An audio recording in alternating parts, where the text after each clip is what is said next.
ಜಗತಿ ಜಗತಿ ಶ್ರೀಧರ ಸ್ಮರಣಾಮೃತ ಶ್ರೀಧರ ಗಾನಾಮೃತ ಗುರುವಿನ ನಾಮಾಮೃತ ಮಾಡುವ ಬನ್ನಿ. ಸ್ನಾನ ಸಂಧ್ಯಾವಂದನೆಗಳನ್ನು ಪೂರೈಸಿ ತಮ್ಮ ನಿತ್ಯದಾದಂತಹ ನೈಮಿತ್ತಿಕ ಕಾರ್ಯಗಳನ್ನು ಮಾಡ್ತಾ ಇರುವ ಕಾಲ ಏಕಾಗ್ರತೆಯಲ್ಲೇ ಮಾಡ್ತಾ ಇದ್ರು. ದಾಸಬೋಧ ಹಾಗೂ ಗ್ರಂಥಗಳನ್ನೇ ಪ್ರದಕ್ಷಿಣೆ ಬಂದು ನಮಸ್ಕಾರ ಮಾಡುವ ಕಾಲಕ್ಕೆ ಹಿಂದಿನಿಂದ ಒಂದಷ್ಟು ಬೆಳಕು ಕಾಣಿಸಿತ್ತು. ಅದರ ಇವರೇನು ಅಷ್ಟು ಗಮನಿಸಲಿಲ್ಲ. ಆ ಕಾಲಕ್ಕೆ ಎಲ್ಲ ಮುಗಿದ ಮೇಲೆ ಹಿಂತಿರುಗಿ ನೋಡ್ತಾರೆ, ಊರಿನ ಎಲ್ಲ ಜನ ಬಂದಿದ್ದಾರೆ. ಕೈಯಲ್ಲಿ ದೊಂದಿಯನ್ನು ಹಿಡಿದು ಬಡಿಗೆಯನ್ನು ಹಿಡ್ಕೊಂಡು ಆ ಕಡೆಗೆ ಬಂದಿದ್ದಾರೆ. ಅದನ್ನು ನೋಡಿ ಕೇಳಿದರು, ಏನಾಯಿತು, ಯಾಕೆ ಬಂದಿದ್ದೀರಿ ಅಂತ.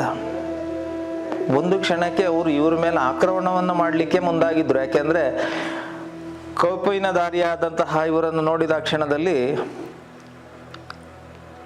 ಅವರು ಒಂದು ಕ್ಷಣ ತಡೆದ್ರು, ಯಾರೋ ಇರಬೇಕು ಅಂತ. ಯಾಕೆ ಅಂತ ಕೇಳಿದರೆ, ಆ ಬಾವಿಯ ಬಳಿಯಲ್ಲಿ ಒಂದು ಪಿಶಾಚಿ ವಾಸ ಮಾಡ್ತಾ ಇತ್ತಂತೆ. ಯಾರೋ ಹೋಗುವಾಗ ಅಲ್ಲಿ ಓಡಾಡ್ತಾ ಇದ್ದವರು ಇವರನ್ನು ನೋಡಿ ಪಿಶಾಚಿಯೇ ಎದ್ದು ಓಡಾಡ್ತಾ ಇದೆ ಅಂತ ಭಾವಿಸಿ ಊರಿನೆಲ್ಲ ಎಲ್ಲ ಜನರನ್ನು ಸೇರಿಸ್ಕೊಂಡು ಬಂದಿದ್ರು. ಹಾಗೆ ಬಂದು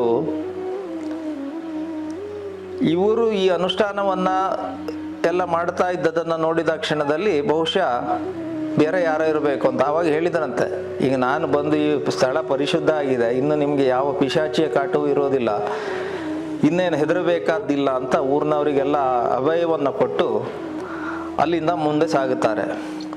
ಹಾಗೆ ಸಾಗುತ್ತಾ ಸಾಗುತ್ತಾ ಅವರು ಹೋಗಿದ್ದು ತಮ್ಮ ಮನೆಯ ದೇವರಾದಂತಹ ಕೊಲ್ಲಾಪುರದ ಮಹಾಲಕ್ಷ್ಮಿ ದೇವಸ್ಥಾನಕ್ಕೆ. ಹೋದ ಕ್ಷಣದಲ್ಲಿ ತುಂಬ ಭಾವುಕರಾಗ್ತಾರೆ. ಮಹಾಲಕ್ಷ್ಮಿಯ ಪಾದ ಸೇವೆಯನ್ನು ಮಾಡುತ್ತಾ ಪಾದದ ಬಳಿಯಲ್ಲಿ ನಮಸ್ಕರಿಸಿ ಹೇಳ್ತಾರೆ, ಅಮ್ಮ, ಮುಂದಿನ ಗುರಿ ಏನು ಎನ್ನುವುದು ಗೊತ್ತಿಲ್ಲದೆ ಸಂಚಾರಕ್ಕೆ ತೊಡಗಿದ್ದೇನೆ, ನೀನೇ ನನಗೆ ದಾರಿಯನ್ನು ತೋರಿಸಬೇಕು, ನೀನೇ ದಿಕ್ಕಾಗಬೇಕು ಅಂತ ತಾಯಿಯನ್ನು ನೋಡಿದಂತಹ ಆನಂದದಲ್ಲಿ ಆನಂದ ಬಾಷ್ಪವನ್ನು ಸುರಿಸುತ್ತಾ ಪ್ರಾರ್ಥನೆಯನ್ನು ಮಾಡಿಕೊಳ್ತಾರೆ. ಹಾಗೆ ಕೊಲ್ಲಾಪುರ ಮಹಾಲಕ್ಷ್ಮಿ ಸನ್ನಿಧಿಯಲ್ಲಿ ಒಂದು ದಿನ ಕಳೆದು ಅಲ್ಲಿಂದ ಮತ್ತೆ ಸಂಚಾರವನ್ನು ಆರಂಭಿಸ್ತಾರೆ, ಪ್ರಯಾಣವನ್ನು ಮುಂದುವರಿಸ್ತಾರೆ. ಆ ಕ್ಷಣಕ್ಕೆ ಅವರು ಹೀಗೆ ದಕ್ಷಿಣಕ್ಕೆ ಬರುವ ಕಾಲಕ್ಕೆ ನೆನಪಾದದ್ದು, ಸಜ್ಜನಗಢದಲ್ಲಿದ್ದಾಗ ಒಂದು ಕಾಲಕ್ಕೆ ಗೋಕರ್ಣದ ಮಹಾಬಲೇಶ್ವರ ಭಟ್ರು ಅಂತ ಅವರು ಸಜ್ಜನಗಢಕ್ಕೆ ಬಂದಿದ್ರಂತೆ. ಅವರ ಪರಿಚಯ ಆಗಿತ್ತು. ಒಮ್ಮೆ ನಮ್ಮಲ್ಲಿಗೆ ಬರಬೇಕು ಎನ್ನುವಂತಹ ಆಮಂತ್ರಣವನ್ನು ನೀಡಿದರು. ಆ ನೆಲೆಯಲ್ಲಿ ನೇರವಾಗಿ ಗೋಕರ್ಣಕ್ಕೆ ಬರ್ತಾರೆ. ಗೋಕರ್ಣಕ್ಕೆ ಬಂದ ಕ್ಷಣದಲ್ಲಿ ಮಹಾಬಲೇಶ್ವರ ಭಟ್ರಿಗೂ ಸಂತೋಷ ಆಗ್ತದೆ. ಹಿಂದಿನ ಪರಿಚಯ, ಆ ಮೂಲಕ ನಮ್ಮಲ್ಲಿಗೆ ಬಂದಿದ್ದಾರೆ. ಬಂದಾಕ್ಷಣ ಸಂತೋಷದಿಂದಲೇ ಬರಮಾಡಿಕೊಂಡು ನೀವು ಸರಿಯಾದ ಕಾಲಕ್ಕೆ ಬಂದಿದ್ದೀರಿ ಅಂತ ಹೇಳ್ತಾರೆ. ಯಾಕೆಂದರೆ ಆ ವರ್ಷ ಗೋಕರ್ಣದ ಮಹಾಬಲೇಶ್ವರನ ಅಷ್ಟಬಂಧ ಕಾರ್ಯಕ್ರಮ ಇರ್ತದೆ. ಹಾಗಾಗಿ ಈ ವರ್ಷದ ಈ ಕಾರ್ಯಕ್ರಮಕ್ಕೆ ನೀವು ಬಂದದ್ದು ಒಳ್ಳೆಯದಾಯಿತು, ನೀವು ಅದನ್ನು ಮುಗಿಸ್ಕೊಟ್ಟೆ ಮುಂದೆ ಸಾಗಬೇಕು ಅಂತ ಹೇಳ್ತಾರೆ. ಆಯಿತು ಅಂತ ಅಷ್ಟಬಂಧ ಕಾರ್ಯಕ್ರಮದಲ್ಲಿ ತಮ್ಮನ್ನು ತಾವು ತೊಡಗಿಸಿಕೊಳ್ತಾರೆ ಶ್ರೀಧರ ಭಗವಾನರು. ಮಹಾಬಲೇಶ್ವರ ಭಟ್ರ ಜೊತೆಗೆ ಊರುಗಳಿಗೆ ತೆರಳಿ ಬೇಕಾದಂತಹ ದೇಣಿಗೆಯ ಸಂಗ್ರಹವನ್ನು ಮಾಡಲಿಕ್ಕೆ ಇವರು ಸಹಕಾರವನ್ನು ನೀಡುತ್ತಾರೆ.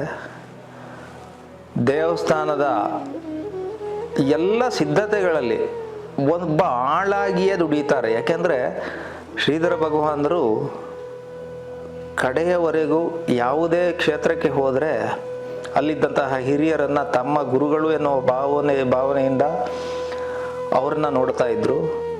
ಯಾವುದೇ ಒಂದು ಕ್ಷೇತ್ರವೇ ಆಗಲಿ, ಅಲ್ಲಿ ತಾವು ಮಾಡಬೇಕಾದಂತಹ ಸೇವೆ ಏನು ಅನ್ನುವುದನ್ನು ನಿರ್ಣಯಿಸಿ ಯಾವುದಕ್ಕೂ ಯೋಚನೆ ಮಾಡದೆ, ಯಾವ ಕಾರ್ಯಕ್ಕೂ ಯೋಚನೆ ಮಾಡದೆ ಕಾರ್ಯದಲ್ಲಿ ಮುಂದಾಗ್ತಾ ಇದ್ದರು.